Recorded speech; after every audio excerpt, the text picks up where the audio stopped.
Morning. Ayan, good morning sa lahat. So, nandito ako ngayon sa coffee shop. No? May Kalinga Prab. At syempre, pag-usapan natin ng coffee shop, alam mo na ang laman ng coffee shop. Hulaan nyo kaya. No? Ito yung... Oy, grabe, may busis na rinig. Alamin na natin. Magtanong lang tayo ng konti. Ayan. Oy, shout out. Good morning, Kuya Bobby. Ayan, si Kalingap Tata. Good morning, Kuya Bobby. Ayan, good morning. Ayan, kumusta ka na? Okay lang, Kuya Bobby. Ha? Okay lang?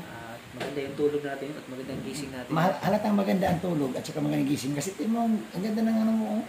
Gwapong-gwapo ka dyan. Maganda kasi yung cellphone eh. Maganda yung camera. Pinagbintangan yung cellphone ko. Ang totoo, yun na talaga yung ano niya. Gwapo talaga. Yan. So meron lang akong tanong.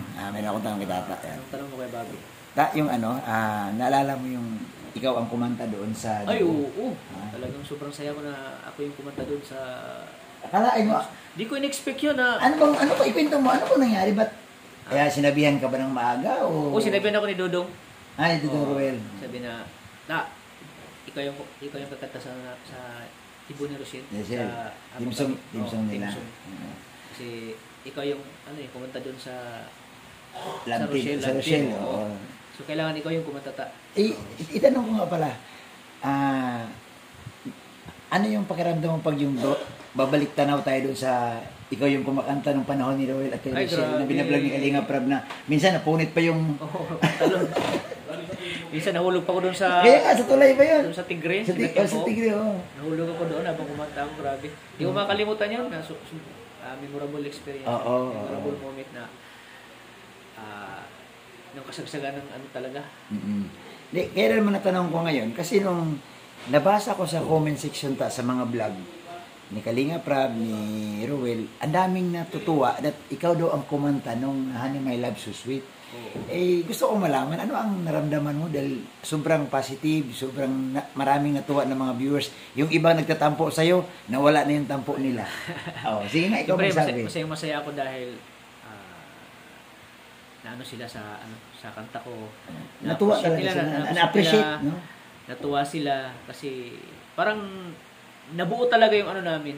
Parang nabuo yung dating ano namin. Kumbaga parang naalala mo, ako yung kumakanta dati. Ako yung kumanta na habang kinikilig ako sa kanilang dalawa. Grabe.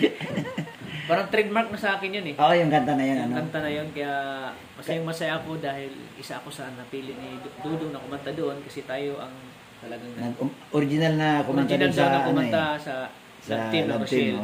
Habang binablog sila. Siyempre masaya dahil naging part ako doon eh. Talagang hindi ako nila nakalimutan pa rin. Ano yung pakiramdam mo na tuwag kayo nakanta mo tapos sinasayaw ni Dodong? Ay, grabe yung kilig ko doon, grabe. Mas lalong kinikilig ako talaga sa kanilang dalawa na habang kumanta ako, tapos tinitingnan ko sila na grabe, ang sweet nila. Grabe. Talagang sobrang saya ko para sa kanilang dalawa. Alam mo hindi alam ng mga visitors, yung mga nandoon, na ikaw ang kakanta.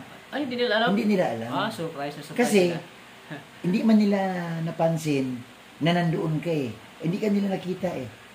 Para bang, nagulat sila na, ay, si Kalingap Tata ang kakanta. Kaya nga, yung mga viewers, talagang, ano din sila. Tapos, narinig pa nila yung team song na gano'n na, parang, Na-rewind yung ano talaga.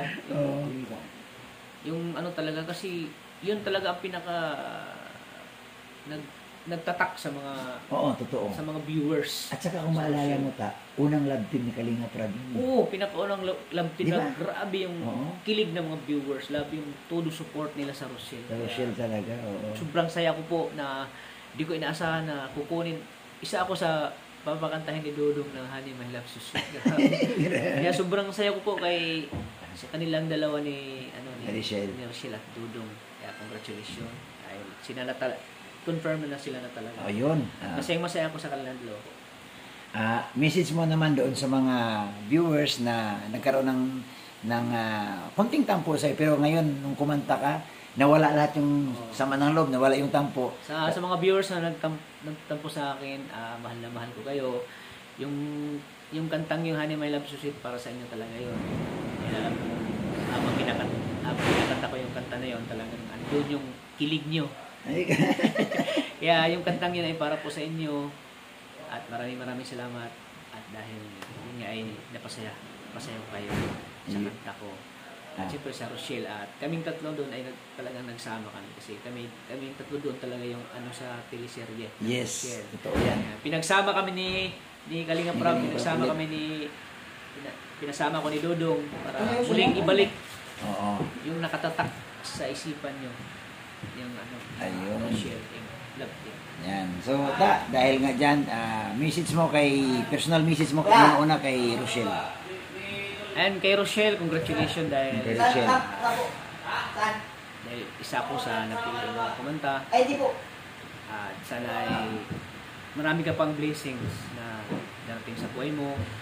At sana matupad yung pangarap mo na makapagtapos ng pag-aaral para sa ganun ay matulungan ang pamilya mo.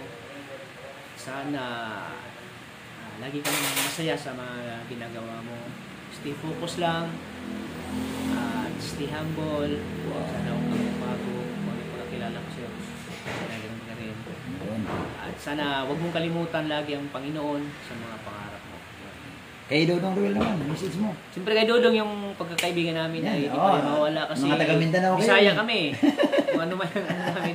Di talaga pag nagkita kami Dodong, still pa rin yung friendship namin kasi puro kami Bisaya eh. May mga Bisaya, mga mga Bisaya, mga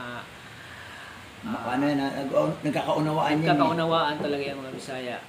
Kaya kay Dodong, sana bigyan pa si Dodong ng maraming biyaya sa ng Panginoon.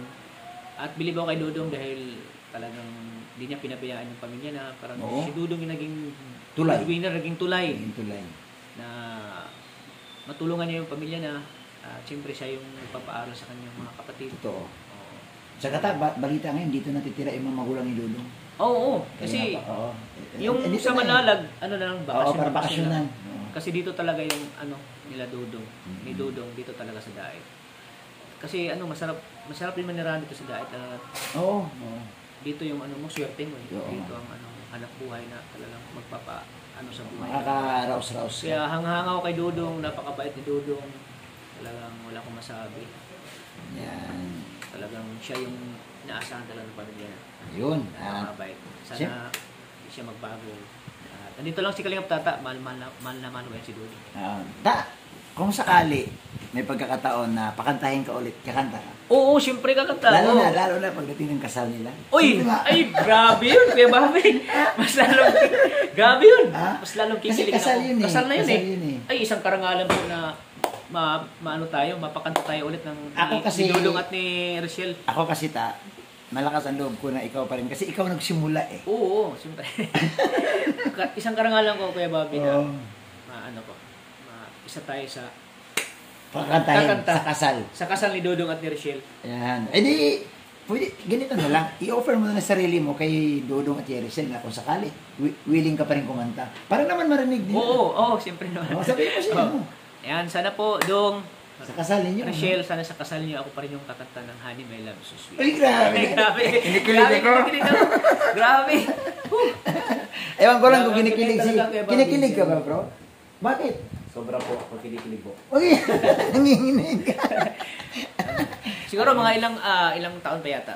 Pero nakaka-excite kasi dahil siyempre. Nakaka-excite. Ako naramdaman ko, ako nga, kinikilig na bisita lang, pero lalo na kung kakanta ka, tapos ang kakantahan mo, hindi na dibo. Hindi mo kasal na. Grabe. Oy, paghandaan mo yan Grabe. Dapat medyo hindi yung ordinaryong suot na, medyo nakaano ka na niyan. Oo, naka-Amerikana. Amerikana ka na niyan. Kasi kasal yan eh. Kasal yan eh. Kasi ang gagawin niyan, habang naglalakad sila papunta sa altar, may kakanta ka na niyan eh. Oo, kakanta na ako. Siyempre. Di ba? Grabe na, kilig din po yung Bobby Grabe yung plano na. Grabe yung mo talaga Bobby Tapos, pagdating sa reception, habang nagkakaroon ng pantumina, yung nagsasabit-sabit ng mga regalo, kakanta ka ulit din dyan. Oo. Tapos hanggang sa nagbigay na sila ng mga souvenir. Souvenir. Kakantahan mo pa rin yan. Ikot-ikot sila. Kakanta pa rin ako pa rin yung kakanta. Ayan. So, ayan po, sa mga Rochelle fanatics, sa Rochelle community, ayan. Sa kanya galing. No, hindi sa akin. Sa kanya galing, nakakanta talaga siya. Ako yung kakanta. Saka sa nila, Rochelle. Ayan, salamat. Ayan, salamat ta. Thank you. Thank you, Kuya Bobby. Salamat. And pakisupport po ang channel ni Kalingap Tata at saka siyempre kay One TV. Salamat Yung po. ating Thank you po. kaibigan. Thank you po. Sa mga nagtatanong sa akin, bakit may bagong pangalan? Eh, tanongin natin siya. Isama natin sa vlog. Ano daw yung bagong pangalan mo? Ato. Ato. Oo, si Ato. Ikaw po si ano po? At saka na lang. Opo. Ayan, supportahan natin One TV, no? Sa lahat ng mga viewers diyan, no? At siyempre, higit sa lahat po, supportahan natin si Kuya Bal, yan, si Ate Ignas, si Kalingap Rab. Kung walang Kuya Bal, wala kami lahat dito sa Totoo po yan. wala po yan. Yan po ang realidad, yan po ang totoong sasabihin ko. Pag walang Kuya Bal, wala kaming lahat. Yes po. Salamat at God bless sa inyong lahat.